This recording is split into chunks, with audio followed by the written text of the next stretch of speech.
Tom here in Adventure, and welcome to my channel. This channel is primarily about wild camping and wild camping equipment. Part of equipment that you're going to be using for wild camping will always be a head torch.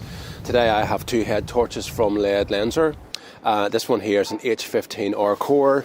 This one here is an H7R core. So are you interested in finding out a bit more about these lights?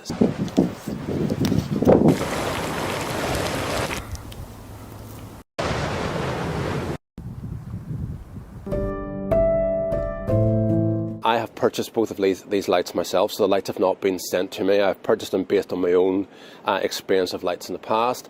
I'm a big fan of lots of different lights, so I've had lots of different lights over many different, with different brands over the years. And also, I'm going to show you some great videos of the lights actually in action, so stay tuned to watch those later. Alright, so personally, what are the features that I'm looking for in a headlamp? The first thing I think I would look at, or I suppose it interests me, is the actual lumen output, or how bright the torch is. This H15R core has a constant lumen output of 1000 and a boost mode of 2500, and that boost mode will last for 10 seconds. The H7R core has a constant lumen output of 600 and will boost up to 1000 again for 10 seconds. So depending on your actual usage, the amount of, or on your usage requirement, the amount of lumen is fairly crucial. For me, for overnight camps, I think 600 lumen is in and around the sweet spot. It gives you enough brightness.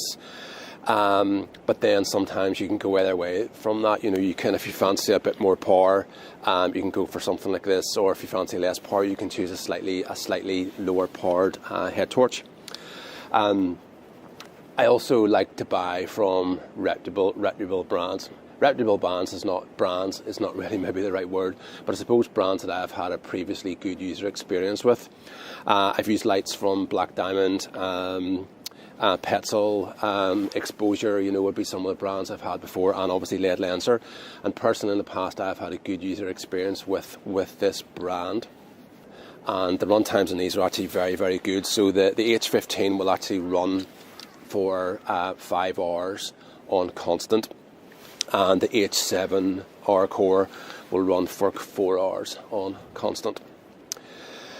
Moving on then, IP rating, or Ingress Protection. Both of these lights are actually rated to 67, which means that they're fully submersible in water for up to 1 meter. So these lights are very easy to operate. There's just a button on the side which switches the light on. If you want more power, you simply turn the button here clockwise. If you want less power, just simply turn it back towards you. And you can adjust the beam for a spot and flood, just like that. Now let me see it. Give it full power first. You might be able to see it a bit better. So that's really putting it into a spot, and that's putting it into a floodlight. And I'm going to show you those now for both the lights.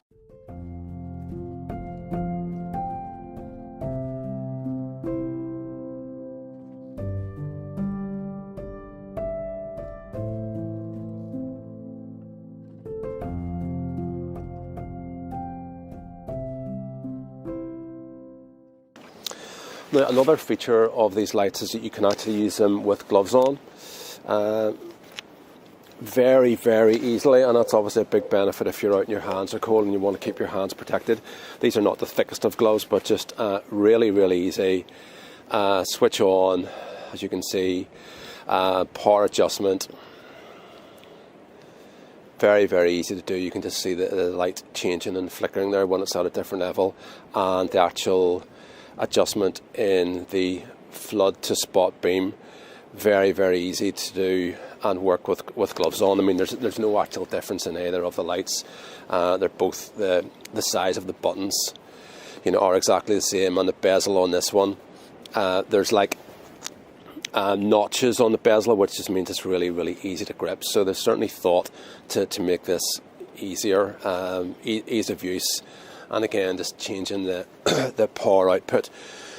The big benefit of this in changing the power output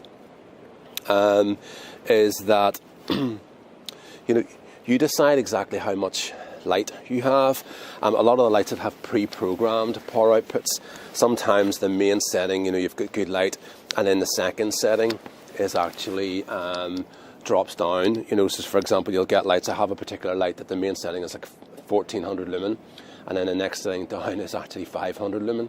So you're sort of stuck with that unless the light is programmable, and then that adds to the costs. Now these lights also have a battery runtime indicator. So I'll switch the light on. Don't know how well you can see it. I'll show you closer up in a moment. On here you have got like 4 LED lights. Whenever the unit is fully charged, obviously all 4 are lit up, and each time when it drops by 25% power, one of the LED lights disappears. It's pretty much the same on both units. Speaking of power then, the charging of the unit is really, really good. You don't have to like plug a USB cable in. It's actually magnetic charging, so this here just, if you look at that, it just clips on. So it's a really nice feature, and I think that really helps with the ingress protection and why the rating is so high. The lights are actually shockproof if you drop them down to about 1.5 metre.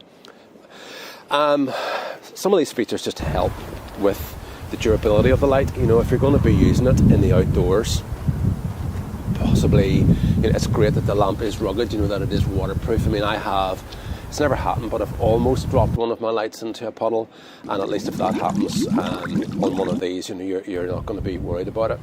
Other features is that after the lights have been running, so on this one here, once it's been running for its 4 hours, it gets down to 25% of power left, it then drops into a reserve mode.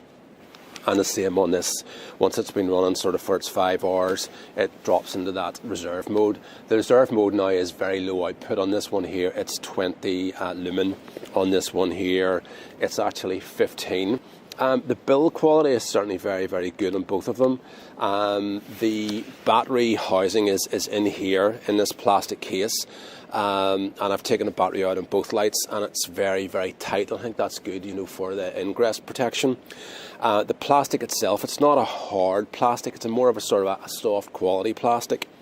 And the metal or composite compound here on the light, feels really, really good as well. So if you're going to spend this one here, I think is about £169 retail, and this one here is about £89.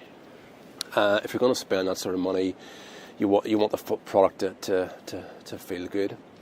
Last of all, really on the features point, the headband here is it's antibacterial, which is a nice wee feature. So shouldn't need. I think you can probably take them off, but so it shouldn't need washed just as often as what a normal one would be.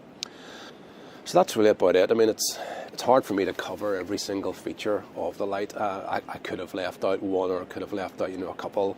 But for me, the ease of use, switching on and off, the adjustment of the power on the beam is very, very easy. The adjustment to focus, very, very simple and straightforward.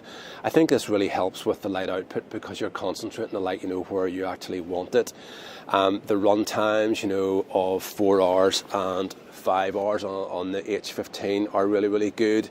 The battery warning indicator where it goes into reserve mode when you have 25% left is actually really, really good as well.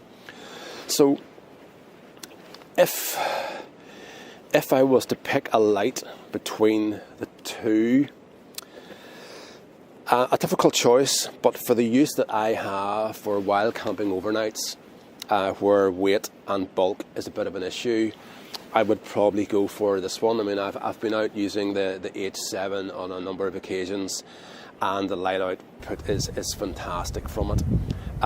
It's really only when you would bring out the H15 and make a direct comparison that you would actually notice it. The light on this doesn't go into just as tight a spot as on the H7. So the actual total distance, I think Ledlenser said the distance is 250 metres of light. That's how far you can see with a light. And they're the same on both lights, but the reason that this one actually does so well in that respect is it's a tighter spot as opposed to the actual flood. So choosing, I would probably choose this one because it has everything for my needs. I do like the extra light, but you've a bulk and weight issues there as well. So I hope you've enjoyed this discussion really of my user experience so far with these lights. The channel, as you know, is Tom Heaney Adventure. Make sure you like and subscribe, and it shouldn't be too long before we'll be doing another video. So thank you.